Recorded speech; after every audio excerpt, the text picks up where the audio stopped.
Hi, I'm Shannon Kendall with American Crafts, and I'm excited to be here with you today to show you how easy and fun it is to do color pour, paint pour art. And I just want to walk you through the whole process, exactly what you need. This is a beginner level so that anyone can do this. That's what's great about this new art medium, that you can do it really no matter what skill level you're at, no matter how old you are. I've done this with my kids, I've done it with my mom, so anyone can really do it. So I'm just going to show you how easy it is. Okay, so the first thing you need is your color pour paint. And what these are the ones that come in sets, but you can also get individual bottles of color, so you can curate your own color scheme that you want to do for your canvas. And they come in a set, and what they are is acrylic paint that's already pre-mixed with a pouring medium. And what the pouring medium does is it helps the colors to stay separate from each other, not blend together as quickly, and also helps it move across whatever surface you pour the paint onto. So it's already perfectly proportioned and mixed. And a lot of people who have done color pouring or acrylic paint pouring in the past have had to mix their own with a pouring medium, and getting that balance right is a little tricky. So this makes it super easy. It's already just ready to go straight out of the bottle. The next thing you need is whatever you want to pour your paint onto. So today I'm going to be using this canvas. You can use any size canvas. You can use wood planks, you can use wood shapes, you can pour onto chipboard, you can pour onto really whatever you want to pour onto. As long as what you're going to do is just move the paint around on it. So as long as you can pick it up and move the paint around on it, you can pour paint onto it. Then you'll want to protect your surface. So I've covered my table with a clear plastic sheet. A drop cloth would work. You can use a plastic tablecloth, anything to protect your surface. You're going to want gloves, so I'm going to put mine on right now because we're just about to start. This is a messy, fun craft, but it is messy. So if you are working with younger kids, or even you yourself, you might want to wear an apron or paint shirts, something like that, just so that you don't get the paint on your clothes, because it is acrylic paint. It's hard to get out. The other thing you'll need are little plastic cups. So I have these color pour little plastic cups. I like to use a larger measuring cup for a pour when it's a bigger pour like this. This is kind of a medium-sized canvas, but I like to sometimes use a larger cup than these tiny ones. So that's what this one is. And then I like to have tweezers on hand, popsicle sticks, those are handy. And then some optional things, you can use a palette knife, but you can also just use your finger, and I'll show you both ways. You can also use fun tools. These are optional. These are just little color pour combs, basically, that allow you to just move the comb through the paint once it's poured on the canvas, and it can change the texture of your final product. You can also use glitters. So I have glitters over here. These are just little sample bags of glitters. You can use any glitter. You can use foils. So here's some gold foil that we're going to use today. And you can also get foils in different colors. So like this is a mixed set that has some brighter colors in it. So whatever you like, you can add to your canvas. And we're ready to get started, just that easy. Okay, so the first thing I'm going to do is I'm going to use 3 or 4 of these little cups to lift my canvas up off the surface of the table. And the reason I'm doing that is I like my canvases to pour all the way off the sides. I like my sides to have paint on them. So this way they can pour right off the sides and drip onto my surface, and I don't have to worry about it getting stuck to the table because they come off these cups super easy. Oop, lost my little cup. Okay, so you just kind of balance it on there, find the corners. Okay, and it's ready to go. And the great thing about this is you can reuse these cups again for your little stands over and over as many times as you want. All right, the color pour that I'm going to do today is this paint kit, and it's kind of a metallic, but it has some purples in it and coppers and a nice cream. When you're choosing colors for your canvas, it's a good idea to kind of stay in the same color family at first until you get used to it. And then you can see how the paint kind of moves on your canvas, and as you get used to it, you can see how you can combine more colors in. So I try to stay with 4 to 5 colors personally. That's what I like. But you know what? There is no right or wrong in color pouring. So you can really try anything and see what happens. And if you don't like it, the great thing is once it's dry, you can pour over that same canvas again with more color if you didn't like how it turned out. Seriously, there is no right or wrong, and mistakes are really easy to fix. So I'm just going to give each of these bottles a really good shake, just to mix that pouring medium and paint together.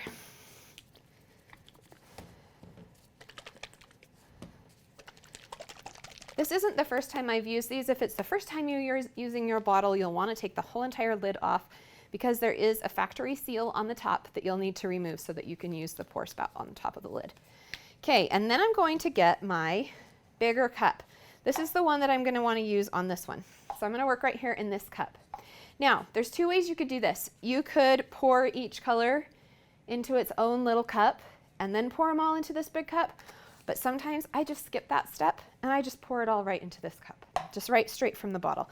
I also like adding white frequently. So I like to buy these bigger bottles of the snow color pouring paint because I like the look that that gives me. So I'm going to start with my lightest color, which in my case is white. So I'm going to pour that straight into my cup. Now the amount of paint you need depends on the size of project you're doing. And I found I kind of start going a little more than I think I need because I usually end up needing more than I think. But this paint is highly pigmented and it goes a really long way. So the cool thing about it too is that once it's poured on my canvas, I can add more on if I need to. So I'm not going to worry too much about exact measurements to canvas size. I just kind of just start squeezing it into my cup. All right, now I'm going to add the gold, and you can see I'm kind of just squirting it in there. I'm not stirring it together. I'm just squirting them straight into the cup. You could do it just straight in. You can wiggle it around. Just experiment and have fun and play. Okay, and my last color is this really pretty like plum wine color. Okay, now we have all our paints together, and we're not going to stir this cup. We're just going to leave it just like it is. If you stir it, the paints will blend, you'll just get brown. And we don't want that. We want the colors to stay separate from each other. So there's two ways you could, well, there's actually unlimited ways that you could pour this onto your canvas, but two ways that I like to start with as you're first learning is doing either just pouring it on however you want, or you can take your canvas upside down and then just flip the whole thing in one go and put it on the top. I think what I'm going to do today is kind of a figure 8 pattern. We'll see how that goes. So I'm just going to pour it straight out of the cup.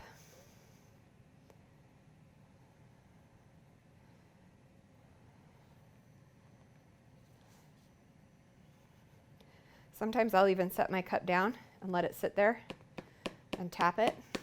It takes a while to dry, so you have time to play around with it. I'm just going to take that off. So now we're just going to pick up our canvas and start tilting it. And you can see that medium allows it to flow really beautifully. And the more directions you tilt and the longer that you let it flow in one direction, kind of determines the pattern you get. But really, no two pieces of color pour art are the same. So no matter how hard I try, I can't completely exactly duplicate it, because this paint kind of has a mind of its own and it just goes where you want it to. I just kind of watch mine as it's flowing, and if I start seeing a pattern that I really like, this is really pretty down in here, I'll kind of encourage that to keep going. Again, I like mine to go off the side, so I let it go all the way to the edges. Now you can see why we have a drop cloth down.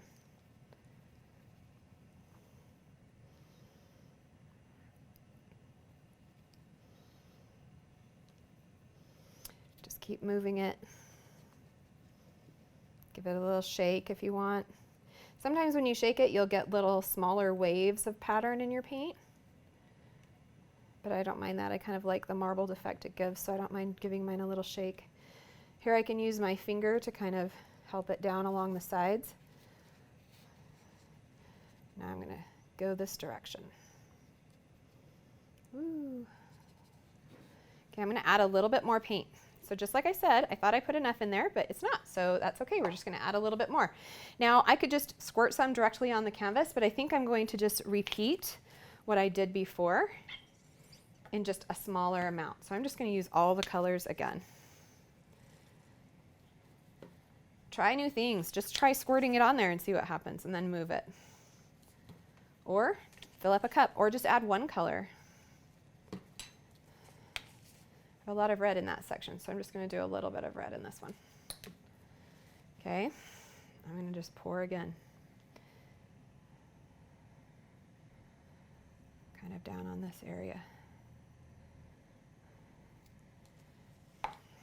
You can always add more paint.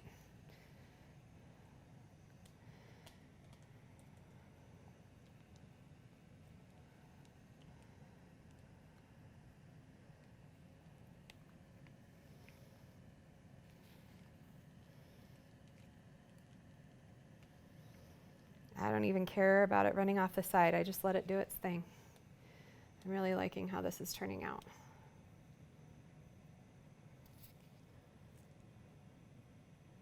You can see how the lines change as I tilt it from one direction to the other. You just kind of look at it and let it do its thing, and you stop when you like it.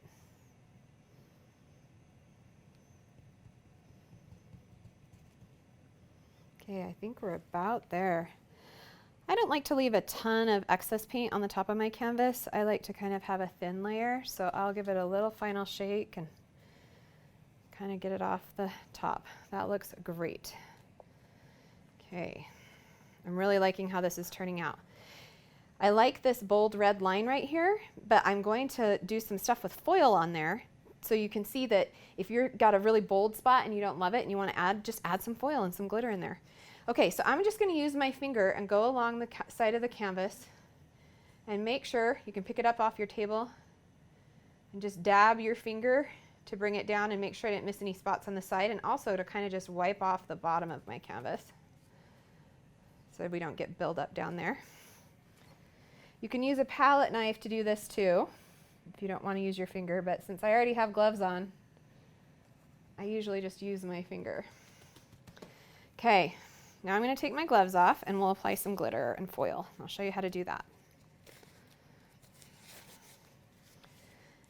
Okay. So it's still wet, so there is a risk you can still get it on your hands. So you can put a new pair of gloves on if you want to, but I'm just going to go for it. All right, so I'm going to start with some glitter and show you how to do that. So a trick that I found that I like, there's multiple ways to do glitter, but the way that I like to do it is I like to kind of follow a line in the natural flow of the paint.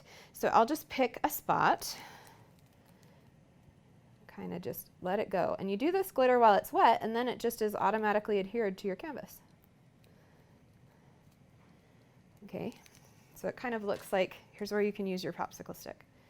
I kind of got a clump there when it first came out, so I can move it around with my popsicle stick a little bit to thin that out. I'm going to add just a little bit more right in here.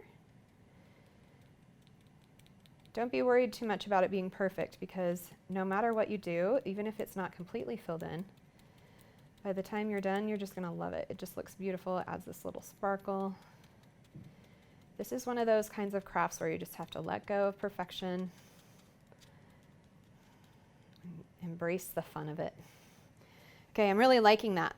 Okay, so I could leave that just how it is, but I think I might also want to put some down on this end to kind of break up this white and maybe change up the balance of it a little bit. I have this larger glitter. Let's try some of that down here. So really you can use anything. The glitter's fun because it brings a little bit of shine to it. I've also done it before where I had an iridescent glitter and I just put it in big amounts all over the whole top. You can do whatever you want to with that. Let's add a little bit of foil too. So this is gold leafing foil, which is in big pieces. So these are really cool because you can pick them up with your tweezers. This is why I keep tweezers handy, and lay them down in intentional places. So maybe I'll go along this line to kind of break up this red a little bit. So you can see it just lays down and becomes one with the paint. You can also separate these to smaller pieces because they are kind of chunky. So if you like them chunky, you can leave them chunky. You can wad them up with your tweezers like that or a popsicle stick to kind of get them to have more texture. Just keep moving along the line. Okay, I think I'm going to stop there. I like how that's looking. So I've got gold foil, I've got my chunky glitter, I've got a finer glitter. You know, you could keep going, adding whatever types of things you wanted to do. You could use these combs, and I'll show you a finished canvas in just a second where I've used a comb. This, you would just drag it through the paint right on your canvas. I'm not going to do it on this one, but you could, and it's really easy to do. So I'm just going to clear this away, and then I'm going to show you some finished canvas pours after they're dried. You're going to let this dry on the cups for about 12 to 24 hours. I usually let it go the full 24 hours before I pick it up. And it should just pop right off the cups, and it's ready to go. Hi, okay, we're back now and our canvases have dried and I wanted to show you what they look like when they're finished. So I have a variety of canvases here that I've poured previously and I wanted to show you the differences in color and the different effects that you can get. So this one I did the glitter, like I showed you. So that was just a hot pink glitter. This one has lots of bubbles in it, which is really nice. These are called cells. And so to encourage cells when you're pouring your paint, you can heat it a little bit. I didn't do that in our last one, but you know what? It kind of does it on its own naturally anyway, so you don't really need to try too hard to get those cells. It just depends on if you like those or not. This one was kind of a multicolor, like I told you before, so there was 3 that were in the same color family, so you have a light blue, a dark blue, and a green. And then just for a fun pop of color, I threw in a pink.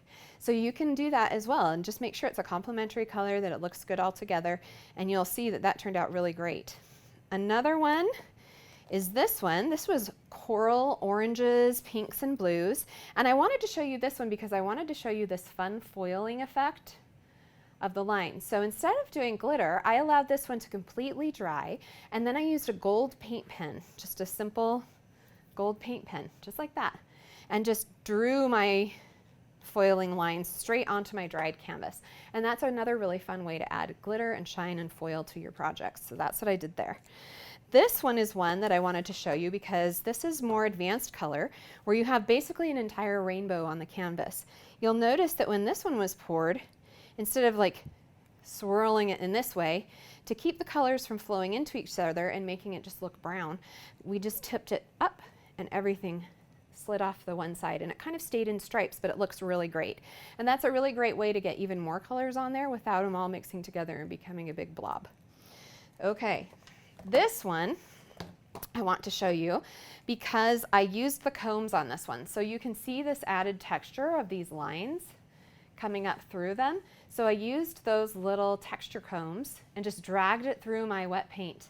And on this one, I just did random foil flakes down that one side. So really, you don't have to follow the lines like I did on our first project. This one, I just did foil kind of randomly down this whole side. And I like how this one turned out as well. This blue and gold color scheme is a really easy one to work with. It's a really good beginner color scheme to work with. But really, just choose the colors you love and then play with it and work with them. This one is fun because it looks like waves to me. That's why I liked using the combs on this piece, because I got that more movement of waves and I could kind of control where they went. So that's using the combs. And then this one is the same exact way that we poured the first canvas that we did in class. So this one you can see, like I said, they're not all the same because our other one is going to turn out even more different than this. This one, I just let it be. I didn't add any foil or treatment to it. So the shine that's on there that you're seeing, that is just from the gold paint in the kit. And I love how this one turned out. It reminds me of the red rock or a geode, and I love how it turned out. So really you can see there is endless possibilities of color scheme, of texture, combinations. No two pieces are the same. You'll have a really unique piece of art and you're going to love this fun and easy paint project.